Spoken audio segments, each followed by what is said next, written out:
I am reviewing this book right here, Akarnae. Tells you how to say it in one of the earlier pages. Akarnae, right? Okay. I hope I said it right. I had the lovely chance to receive this book by the lovely Susan over at Pantera Press. I got it way back when I was in Sydney last year, and I have read it like ages ago. It's just been sitting in my review list, and today I'm like, I'm gonna film a review for it because I can.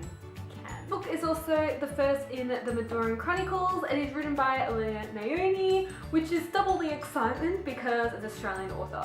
An Australian author, people. I love that more Australian authors are now writing. Their books are like up there with the American books, and it's so exciting. It's gonna be a lot of Narnia. It's about this girl called Alex. She is 16 years old, as they all are in YA books, and now I feel so old, heading on 21. Her parents like explore the world, so they kind of drop her off at this school, and basically it's really dull, and you know, she's walking in, she's about to meet the headmaster. The door to the office opens and she steps through, and she is swept like into another world, like a parallel universe to Earth called Medora.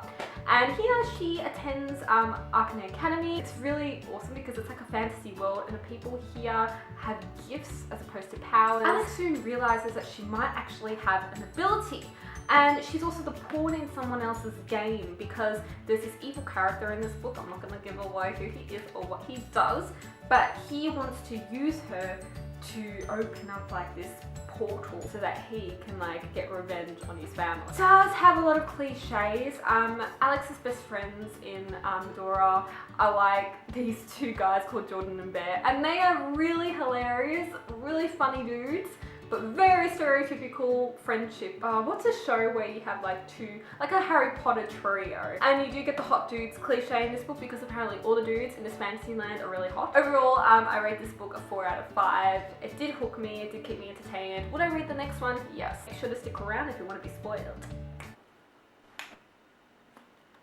I found the beginning of this book to be very stereotypical. It reminded me of Fallen, if you've read it.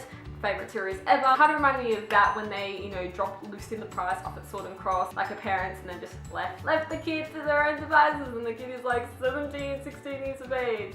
Like, it just very much like that. And then they kind of reminded me, it just jumped into, from Fallen, it jumped into Narnia, you know, when she walked through the door.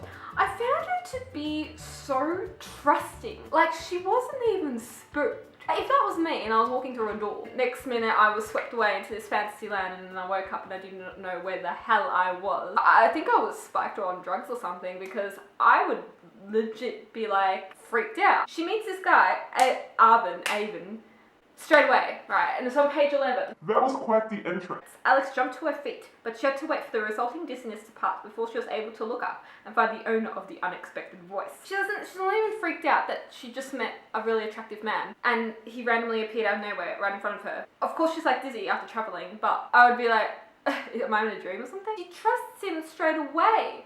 Girl, you don't even know who this hot dude is. Yes, he's very hot. He's a very hot guy, and I kind of love him deep down. He looked at her like he was waiting for something. I'm Alex, she said. Alexandra Dating Australia, but most people just call me Alex. You just gave away your whole identity to a guy who just appeared. Why? Now, page 14, we stumble on how to say Akarnae. And I felt like this was like mentioned a few times. It was Akarnae, Alex repeated, mimicking his pronunciation.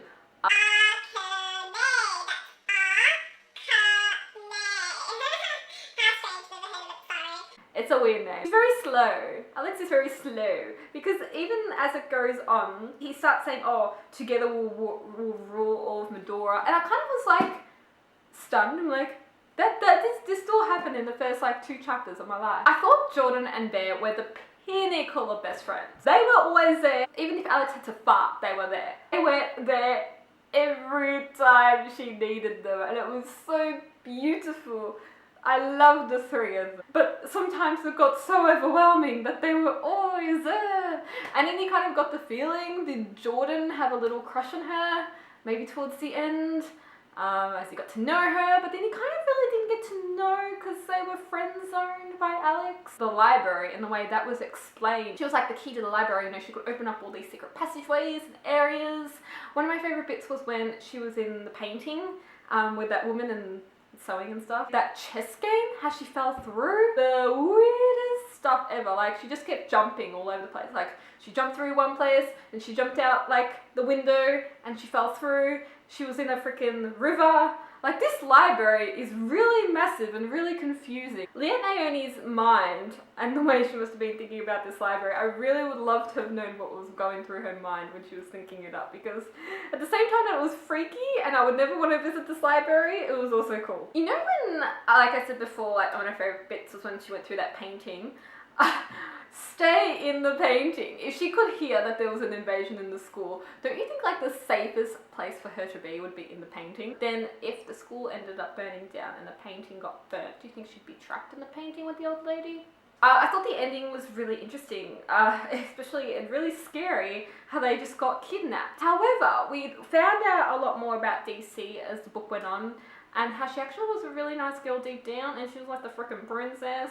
If she could predict all this, don't you think she could like change it from happening? I loved when she stayed with Bear's family. I found them to be though so much like the Weasleys in Harry Potter, just that big, awesome, friendly vibe, and the grandma was just, I loved it. A bit about the bookstore that she saw that disappeared. It was really cool, and how she got all those gifts and presents. And I cannot wait to see if that character appears in the next book, because I haven't read it yet, so I'm interested to see where this story is going to go. Her lessons, PE was definitely the funniest. I think that dude does have a little crush on her deep down. And I like that she always got like an injury or something like that, and she'd always have to be treated. And then like, they're like first aid room, a little sip of this medicine and you're healed. I would love that. I did talk about this book a couple of times in other reviews and stuff like that, so I just wanted to make today really short. Tell me what you thought about this book and leave it down below. Thank you so much for watching. See you.